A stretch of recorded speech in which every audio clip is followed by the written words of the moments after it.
Welcome back. In the principle of centralization, decentralization, in the principle of management, I have already explained starting 7 principle. That is division of work, authority and responsibility, discipline, unity of command, unity of direction, remuneration of personnel, and today I am gonna to start centralization and decentralization. First, what is the meaning of centralization? Centralization means collection of power in few hands. Centralization means main decision taking by only few hands, means few persons. Decentralization means distribution of power, distribution of authority in different level of management. Centralization refer to concentration of authority or power in few hand at top level. Business के अंदर अपन लोगों को centralisation और decentralisation दोनों को देखना पड़ता है. यदि अपन बिजनेस के अकॉर्डिंग बात करें तो कुछ एक ऐसे इंपॉर्टेंट डिसीजन होते हैं जो मेन टॉप लेवल डिपार्टमेंट अपने पास में रखते हैं, उसे बोलते हैं centralisation of the authority. Means some power should be taken and some decision should be taken only few person that is included in the top level of management. The person included in top level management is centralization of the authority. Decentralization means मेरे पास में कुछ power है, मैं अपने subordinate को कुछ power पास कर देता हूं, या फिर मैनेजमेंट के अलग अलग लेवल पे अपने पावर्स का डिस्ट्रीब्यूशन कर दिया जाए, उसे बोलते हैं डिसेंट्रलाइजेशन ऑफ अथॉरिटी. अब ये सेंट्रलाइजेशन और डिसेंट्रलाइजेशन के बारे में फेयोल ने क्या कहा? Fayol insists that in each organisation should be combination of centralisation and decentralisation. दोनों का कॉम्बिनेशन होना चाहिए. पार्टिकुलर जहां पर अपन लोगों को कुछ एक पावर का सेंट्रलाइजेशन रखना है वहां सेंट्रलाइजेशन भी रखो, और जहां पावर डिस्ट्रीब्यूट करना है वहां डिसीजन भी लो. जैसे अपन लोगों को लॉन्ग टर्म इन्वेस्टमेंट करना है, या फिक्स्ड एसेट्स या मशीनरी परचेज करनी है, या टॉप लेवल की कुछ डिसीजन है जैसे प्रॉफिट का परसेंटेज डिसाइड करना है, या फिर ऑर्गेनाइजेशन का गोल डिसाइड करना है, रूल एंड पॉलिसी डिसाइड करनी है, तो ये सारे काम टॉप लेवल डिपार्टमेंट करेगा, मतलब high authority of the organisation. और यदि अपन लोग कहते हैं रॉ मटेरियल परचेज करना, सेल्स में कुछ परसेंट डिस्काउंट देना या कमीशन देना, तो इन पावर को अपन लोगों को मार्केट के अकॉर्डिंग जैसे जैसे पर्सन की रिक्वायरमेंट है वैसे वैसे उनको अपन लोग डिस्ट्रीब्यूट करेंगे, उसे कहेंगे डिसेंट्रलाइजेशन ऑफ द अथॉरिटी. तो फेयोल कहता है इन दोनों का कॉम्बिनेशन होना चाहिए. अब यदि इन दोनों का कॉम्बिनेशन करेंगे तो बेनिफिट क्या होगा? यदि डिसेंट्रलाइजेशन का मतलब डिस्काउंट देने का डिसीजन जो सेल्स मैनेजर या सेल्स पर्सन है वो ले सकता है, तो वो इमीडिएटली डिस्काउंट दे सकता है और उसमें वर्क में डिले नहीं होगा, उसे अपन लोग इसी में इंक्लूड करेंगे और फास्ट डिसीजन ले सकते हैं. ये सारे इसके बेनिफिट रहेंगे. तो देखिए स्टार्टिंग से बात करते हैं. Centralization refer to concentration of authority और power in few hand at top level. Decentralization means distribution of power at every level of management. Level of management, top level, middle level and low level. Means top level distribute few power in middle level and middle level in low level या operational level. Distribution of power. Decentralization means distribution of power and centralization means distribution of power and centralization means concentration of authority or power in few hand only. According to Fayol, a company must not be completely centralized or completely decentralized, but there must be combination of both depending upon the nature and size of the organization. Nature and size of the organization. अब इसके बारे में बात करते हैं. मान लीजिए एक छोटे से लेवल की कंपनी है, बिजनेस है, उसके अंदर यदि पावर डिस्ट्रीब्यूट करेंगे तो नंबर ऑफ पर्सन या मेंबर ही इतने नहीं है कि पावर डिस्ट्रीब्यूट करना पड़े, तो जितने एम्प्लॉय उसके अकॉर्डिंग अपन लोगों की जरूरत नहीं है. तो एक पर्सन ऐसा है जो सारे डिसीजन ले सकता है, वहाँ सेंट्रलाइजेशन काफ़ी है, वहाँ डिसेंट्रलाइजेशन की रिक्वायरमेंट नहीं है. बड़े लेवल का बिजनेस है जहाँ पे अलग अलग ब्रांचेज है, एक ब्रांच यहाँ है, दूसरी कहीं और दूसरी जगह पे, तो ऐसे जगह पर एक पर्सन हर एक ब्रांच को रिलेटेड जो डिसीजन होता है और इमीडिएटली जो डिसीजन लेने हैं वो नहीं ले सकता. ऐसे में अपन को पावर को क्या करना चाहिए? डिसेंट्रलाइज भी करना चाहिए. यही फेयोल कह रहा है, यहाँ पे एक्सप्लेन कर रहा है. Then what is the major positive effect of this principle? According to positive effect, benefit of centralization as well as decentralization. Centralization का मतलब क्या होता है कि अपन जैसे मान लीजिए इन्फॉर्मेशन को लीक नहीं कर सकते, तो ऐसे में सेंट्रलाइजेशन, तो उस इन्फॉर्मेशन को अपने पास में रखो और उसके रिलेटेड जो डिसीजन है उसको अपन अपने पास में रखेंगे, तो उसे अपन लोग सेंट्रलाइजेशन का बेनिफिट बोलेंगे। जहां पे अपन को 100% कंट्रोल की रिक्वायरमेंट है, जिससे फाइनेंशियल डिसीजन है वो टॉप लेवल अपने पास में रखें, क्योंकि वहां पर अपन लोगों को 100% अपने पास में उस पर कंट्रोल चाहिए फाइनेंशियल डिपार्टमेंट के अकॉर्डिंग, तो वो अपन अपने पास में रख सकते हैं, टॉप लेवल अपने पास में रख सकता है, तो उसका बेनिफिट लिया। कुछ पावर अपन ने डिस्ट्रीब्यूट कर दिए जिसके अंदर अपन लोगों को वर्क को कंप्लीट करने में डिले नहीं होगा, इमीडिएटली अपन वर्क को परफॉर्मेंस कर सकते हैं और फास्ट डिसीजन ले सकते हैं। वो डिसेंट्रलाइजेशन के बेनिफिट है उसको भी अपन कवर कर सकते हैं, the benefit of centralisation as well as decentralisation. Next one is fast decision at operation level and strict control by top level. Fast action, decentralisation किया, अब आप लोगों ने सेल्स मेन है उसको पावर दे रखा है कि 10% 15% तक आप अपने लेवल पर डिसीजन ले सकते हो और डिस्काउंट दे सकते हो सेल्स पे, यदि अपन को बल्क में ऑर्डर मिल रहा है तो। यदि 15% से ज्यादा डिस्काउंट देना है, 15 to 20 and 25, तो आपको मिडिल लेवल डिपार्टमेंट से कॉन्टेक्ट करना पड़ेगा, और उससे भी ज्यादा डिस्काउंट देना है तो फिर आप लोगों को या नया प्लान करना है या प्रोडक्ट में चेंज करना है तो फिर टॉप लेवल से कॉन्टेक्ट करोगे।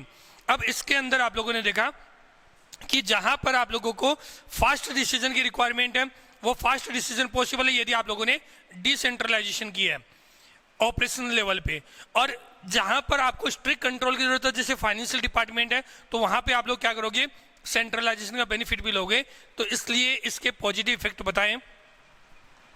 नेक्स्ट इसके अंदर अपन बात करते हैं तो consequences of violation of this principal, क्या क्या नेगेटिव इफेक्ट आ सकते हैं यदि अपन इस प्रिंसिपल का यूज नहीं करेंगे, फॉलो नहीं करेंगे। तो देखिएगा, delay in decision, completely centralisation रखा, हर एक डिसीजन सेंट्रल मतलब टॉप लेवल डिपार्टमेंट से पूछकर ही लिया जा सकता है। ऐसे में क्या होगा कि वर्ग को अपन लोग जैसे मान लीजिए सेल्समैन को ऑर्डर मिला कि 1000 यूनिट पे 10% डिस्काउंट देना, यदि उसको पावर दी तो वो इमीडिएटली डिस्काउंट देकर सेल कर सकता है।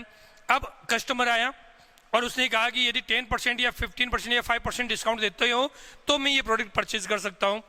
वो क्या करेगा, सेल्समैन इमीडिएटली मिडिल डिपार्टमेंट को या मिडिल जो लेवल मैनेजमेंट है उनसे इंफॉर्मेशन शेयर करेगा कि यदि डिस्काउंट दे सकता हूँ कि नहीं दे सकता। Middle level discuss with the top level and top level उसके बाद उसका यस और नो का आंसर देगा। तो इस प्रोसेस में टाइम लगेगी और उसका ऑटोमेटिक अपन कह सकते हैं कि वर्क कंप्लीट नहीं हो सकता, वर्क में डिले होगा। मिस यूज ऑफ अथॉरिटी, यदि अपन ने 100% डिसेंट्रलाइजेशन कर दिया, टॉप लेवल का कंट्रोल ही नहीं रहा, तो ऐसे में जो अपन ऑर्गेनाइजेशन के अंदर ऑपरेशनल लेवल या मिडिल लेवल का एम्प्लॉई है वो क्या करेगा, उस अथॉरिटी का मिस यूज करेगा। ऐसे में उसको कंट्रोल करने के लिए कुछ पावर अपने पास में होनी चाहिए। इसी का कॉम्बिनेशन बना के सेंट्रलाइजेशन और डिसेंट्रलाइजेशन बताया है। रिविजन कर रहा हूं। सेंट्रलाइजेशन में आप लोगों को मैंने स्टार्टिंग में बताया था, centralization means concentration of authority of power in few hand, और decentralization means distribution of authority and power in other hand, दूसरों का अपन लोग ये डिस्ट्रीब्यूट करते हैं। ये फेयोल कहता है, हेनरी फेयोल से that there should be combination between the centralisation and decentralisation related to the authority and power. इसके पॉजिटिव इफेक्ट इसमें आप लोगों को बताया कि benefit of the centralisation decentralisation as well as fast decision at operational level and strict control on top level, और इसके violation point बताए थे। Now next one is scalar chain, principle of scalar chain. जैसे chain आप लोगों ने देखा है कि एक कड़ी दूसरी कड़ी से कनेक्ट होती है, ये एक कड़ी है, ये दूसरी कड़ी से कनेक्ट की हुई है, थर्ड से सेम ऐसी एक पर्सन दूसरे पर्सन से कनेक्टेड हो, उसी को अपन क्या बोलेंगे, चेन सिस्टम बोलेंगे। फ्योल ये कहता है कि इंफॉर्मेशन पास करने का एक चेन सिस्टम होना चाहिए। जैसे अपन स्कूल के अंदर देखते हैं तो यदि कोई इंफॉर्मेशन या कोई आइडिया या कोई डिसीजन टॉप लेवल लेता है, चेयरमैन सर ने कोई डिसीजन लिया या प्रिंसिपल सर ने कोई डिसीजन लिया, वो डिसीजन पास करेंगे हेड ऑफ डिपार्टमेंट को, हेड ऑफ डिपार्टमेंट वो इंफॉर्मेशन पास करेगा क्लास टीचर को, क्लास टीचर वो इन्फॉर्मेशन पास करेंगे सब्जेक्ट टीचर को, और उस टाइम पर हो सकता है कि उस सब्जेक्ट के रिलेटेड है तो वो स्टूडेंट को या मॉनिटर को, मॉनिटर के थ्रू स्टूडेंट के पास में, मतलब एक चेन सिस्टम फॉलो होना चाहिए। यदि आप लोगों को कोई सजेशन सेंड करना है, स्टूडेंट सजेशन सेंड करना चाहता है टॉप लेवल मतलब चेयरमैन या प्रिंसिपल के पास में, तो वो क्या करेगा, पहले अपनी क्लास टीचर को बोलेंगे, class teacher head of department to principal, principal to chairman, इस तरीके से मतलब बिलो टू टॉप लेवल जो पास होगी उसे अपन बोलेंगे सजेशन या रिक्वेस्ट, और top level to low level पे जो होगा उसे बोलेंगे ऑर्डर। एंड उसके अकॉर्डिंग वर्क कैसे होगा, एक एग्जांपल पहले मैंने लिया यहाँ पे, उसको समझते हैं कि कैसे इसको अपन लोग क्लियर करेंगे। इस एग्जांपल में आप लोग देख रहे हो कि टॉप लेवल जो हेड है वो कौन है, ए इस डिपार्टमेंट के अंदर हेड है जो मेन डिसीजन लेता है। उसके यहाँ पे दो ब्रांचेज बनी, मान लेता हूँ कि ये दो बिजनेस है, दोनों में अलग अलग ब्रांचेज बनी, तो second B C D E और एफ ये इसकी साइड में, और ये दूसरा लिखा L M N O P. अब यदि ए कोई इंफॉर्मेशन या कोई डिसीजन या कोई पॉलिसी बनाता है, उसके रिलेटेड जो इंस्ट्रक्शन पास करता है वो किसको देगा, बी को और एल को देगा, बी किसको देगा, सी को देगा, सी डी को इंफॉर्मेशन पास करेगा। इस तरीके से इंफॉर्मेशन मूवमेंट करती हुई चलेगी, उसे अपन लोग क्या बोलेंगे, स्केलर चेन। यदि एफ को क्या है, कोई सजेशन देना है या कोई रिक्वेस्ट करनी है तो वो इसी वे में वापस जाएगी। इसका बेनिफिट क्या होता है, कि इसका बेनिफिट ये होता है कि इंफॉर्मेशन कहीं पर भी लीक नहीं हो सकती, और ये नहीं कह सकता कोई पर्सन कि मुझे इन्फॉर्मेशन नहीं मिली, क्योंकि हर एक पर्सन ऑथोरिटी और रिस्पॉन्सिबिलिटी को शो कर रहा है। यदि डी को इन्फॉर्मेशन मिली है और एफ इन्फॉर्मेशन देने से मना कर रहा है कि मुझे इन्फॉर्मेशन नहीं मिली, मतलब इन दोनों के बीच की कड़ी कौन है, ई, तो उस टाइम पर ई रिस्पॉन्सिबल होगा। यदि मैं कह रहा हूँ कि मुझे इन्फॉर्मेशन नहीं मिली एज ए क्लास टीचर और प्रिंसिपल सर कह रहे हैं इन्फॉर्मेशन दे दी, तो दोनों के बीच की कड़ी कौन है, हेड ऑफ डिपार्टमेंट। तो मतलब इन्फॉर्मेशन कहाँ से गड़बड़ हुई है, हेड ऑफ डिपार्टमेंट ने गड़बड़ की है। इस तरीके से प्रॉब्लम हो सकती है। या फिर मान लीजिए मैंने आपको इन्फॉर्मेशन नहीं दी और मेरे तक इन्फॉर्मेशन आ चुकी है, तो उस टाइम पर बीच में रिस्पॉन्सिबल मैं रहूंगा। इसे ही अपन लोग स्केलर चेन कहते हैं। कभी कभी क्या होता है कि इन्फॉर्मेशन को फास्ट और इमीडिएटली इन्फॉर्मेशन देने के लिए या कुछ एक डिसीजन लेने के लिए, जैसे ये परचेज डिपार्टमेंट है और ये सेल्स डिपार्टमेंट है, परचेज डिपार्टमेंट और सेल्स डिपार्टमेंट के इक्वल लेवल के पर्सन यदि सिस्टम को ब्रेक करते हुए आपस में कम्युनिकेशन करते हैं, उसे बोलते हैं गैंग प्लंक। जैसे इसमें डी जिस लेवल का डिपार्टमेंट है, डी जिस लेवल का एम्प्लॉय है, उसी लेवल पे एन है। अब ये दोनों आपस में इंफॉर्मेशन शेयर कर रहे हैं, उसे बोलेंगे gang plank. Principal sir assembly में सारी इंफॉर्मेशन को आपको एक साथ में देते हैं, वो भी एक तरीके से किसका एग्जाम्पल होगा, गैंग प्लंक का ही एग्जाम्पल होगा। ये डायग्राम के थ्रू बताया। सॉरी, नेक्स्ट टॉपिक पे देखिएगा, principle of scalar chain. Scalar chain means line of authority और chain of superior from highest to lowest rank, chain of superiors from highest level to lowest rank.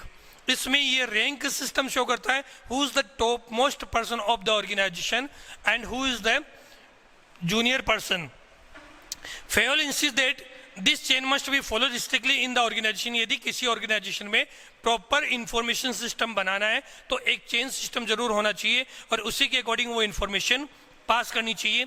Fayol का यही view है। अब इसके positive point क्या हो सकते हैं, positive effect of this principle. First one is systematic flow of information, मतलब यदि एक इंफॉर्मेशन पास करनी है तो उसका सिस्टमेटिक फ्लो रहेगा।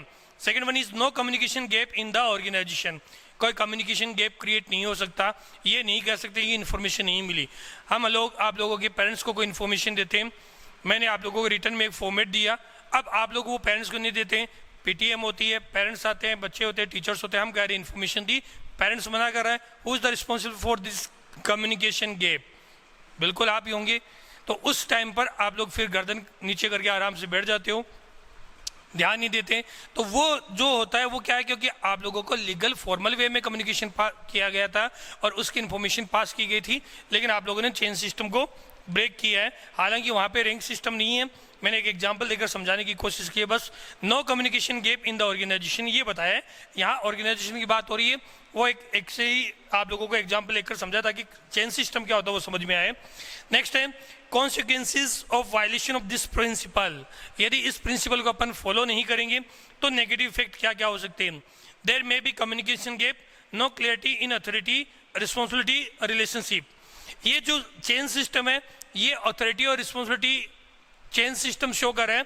मीन्स यदि एफ कोई डिसीजन लेना चाहता है या कोई सजेशन लेगा या कोई इंफॉर्मेशन चाहिए तो उसके लिए रिस्पॉन्सिबल कौन होगा, ई। मतलब किसका ऑर्डर फॉलो करेगा, ई का। तो यहाँ who is the higher authority, E, और ई की हायर अथॉरिटी कौन होगा, D, and top most authority कौन है, ए। यदि अपन बोलते हैं सुपीरियर तो सुपीरियर के अकॉर्डिंग हुआ। अब बात करेंगे सबऑर्डिनेट, तो ए का सबऑर्डिनेट कौन है, वैसे तो सारी है, लेकिन डायरेक्टली अपन बात करते हैं तो बी को इन्फॉर्मेशन पास करेगा तो बी का सी होगा। इस तरीके से ये एक चेन सिस्टम है। आज अपन लोगों ने अभी 2 पॉइंट क्लियर किए, सेंट्रलाइजेशन एंड डिसेंट्रलाइजेशन। मैं टोटल प्रिंसिपल कौन कौन से फ्यूल के वो बता देता हूँ जो अपन लोग कर चुके अभी तक कंप्लीट 9 तक। Number 1 is division of work, number 2 authority and responsibility, number 3 discipline, number 4 unity of command, number 5 unity of direction, number 6 subordinate interest with the general interest, number 7 remuneration of personnel, और number 8 centralization and decentralization, और number 9 principle of scalar chain। ये 9 principal अपन complete कर चुके हैं। There is total 14 principle that is given by the Henri Fayol. आप लोगों को मैंने बताया था पहले ही कि यदि आप लोगों को सेकंड चैप्टर के अंदर कमांड करनी है और अच्छे से तैयार करना है तो इसके अंदर मेजर पूरे चैप्टर में 3 ही क्वेश्चन बनते हैं। स्टार्टिंग के क्वेश्चन की अपन बात करेंगे, हालांकि वैसे छोटे क्वेश्चन बहुत सारे बनेंगे, लेकिन मेजर तरीके से अपन देखते हैं तो एक तो जो 14 प्रिंसिपल है उनमें से क्वेश्चन बनेगा। एक टेक्निक्स दी हुई है एफ.डब्ल्यू. टेलर की, जो सेकंड इसमें आएगा उसके अकॉर्डिंग बात करेंगे साइंटिफिक मैनेजमेंट की, और एक साइंटिफिक मैनेजमेंट के कुछ प्रिंसिपल दिए उसके अंदर। मतलब इस चैप्टर के अंदर मेन जो कंक्लूजन इंक्लूड करता है वो यही है, प्रिंसिपल को अच्छे से तैयार करना है। फ्यूल के क्वेश्चन आ सकता है किसी भी तरीके से कंडीशन बना के, उस टाइम पर आप लोगों को उसी के अकॉर्डिंग डिसीजन लेना है कि उसका आंसर क्या होगा, ये तभी समझ में आ पाएगा। आज के लिए बस इतना ही, बाकी अपन नेक्स्ट क्लास में स्टडी करेंगे। Thank you, have a nice day.